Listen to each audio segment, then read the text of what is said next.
Mais ça ressemble à quoi, là? Tu sais, les sondages, moi, chaque fois que j'en vois un, c'est un jour, c'est Donald Trump qui mène, l'autre jour, c'est Kamala Harris qui mène. Au niveau j'en ai vu passer un, je pense que c'est hier, où on demandait aux gens de qui avez-vous l'impression de ces chefs-là prend plus à cœur quelqu'un comme vous?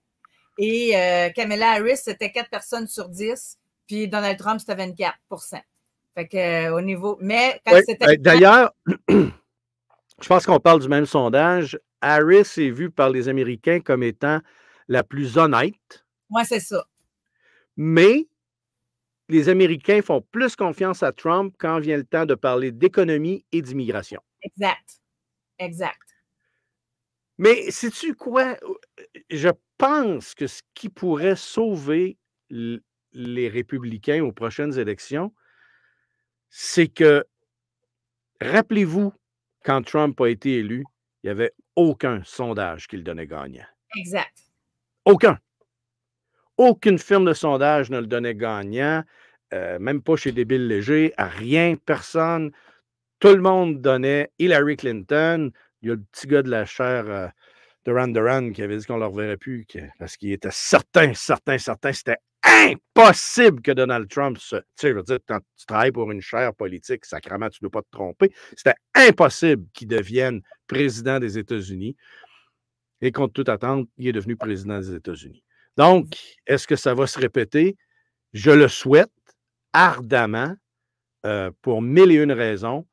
Entre autres parce que j'en ai beaucoup moins à faire que j'en ai de fait dans ce monde-là. Donc, moi, ça me fait moins peur. Mais j'ai 2 filles qui sont au début de leur vie, puis ça ne me tente pas qu'ils vivent dans un pays socialiste. Ça ne me tente juste pas parce qu'il n'y a pas une place sur la terre où ça a fonctionné. Qu'est-ce Le qui capitalisme. Tant qu'on en parle clairement, là, qu'est-ce qui t'effraie le plus s'il gagne, là? Si Kamala Harris devient présidente des États-Unis, tu sais, moi, personnellement, là, je pense pas que ça va se régler avec la Russie, l'Ukraine. Je pense pas que ça va se régler avec l'Iran. Je pense pas que ça va se régler avec la Corée du Nord. Je pense pas que ça va se régler avec Israël et la Palestine. Mais toi, de ton côté à toi, c'est quoi qui t'effraie? Le contrôle. Le contrôle. Un gouvernement socialiste prend le contrôle de tout et il gère nos vies. Puis c'est, je le dis depuis le début, l'effet miroir. Ils nous disent qu'ils font ça pour notre bien parce que c'est pour garder la démocratie. Il n'y a rien qu'ils ont fait démocratiquement. Rien. Ils ont essayé d'emprisonner Donald Trump parce que c'est leur opposant politique. Ils ont mis quelqu'un à la tête de leur parti qui a reçu 0 vote de personne. Personne n'a jamais voté pour Kamala Harris. Ils font ça au nom de la démocratie. Ils veulent ajouter des juges à la Cour suprême au nom de la démocratie. Ils veulent enlever les armes aux Américains au nom de la démocratie. Il n'y a rien de démocrate dans leur programme. Absolument rien.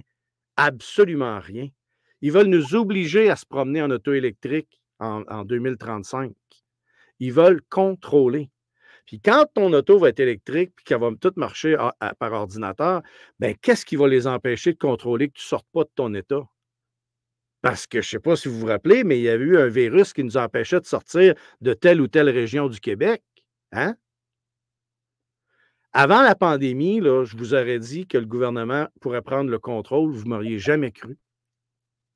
Maintenant, on a un sacré bel exemple de ce que le gouvernement peut faire s'il décide de prendre le contrôle. Ça a été planétaire. Ça a été... sérieusement, mais est-ce que ça pourrait être pire que ce qu'on a connu sous Joe Biden? Ben oui, ils sont beaucoup plus à gauche que Joe Biden. Beaucoup plus. Quand tu regardes ce qui a été fait à Minneapolis, quand le vice-président, mettons qu'il devient vice-président américain, puis qu'il n'a rien fait quand ces émeutes-là sont arrivées, parce que dans sa tête, c'était les émeutiers qui avaient raison. Puis les autres, ben, vivaient avec. Vous allez perdre toutes vos économies parce que vous avez toutes mis vos économies dans une business, puis là, on vous la brûle parce qu'on n'est pas content du traitement qu'on a eu. Mais c'est pas grave parce qu'ils ont raison d'agir comme ça.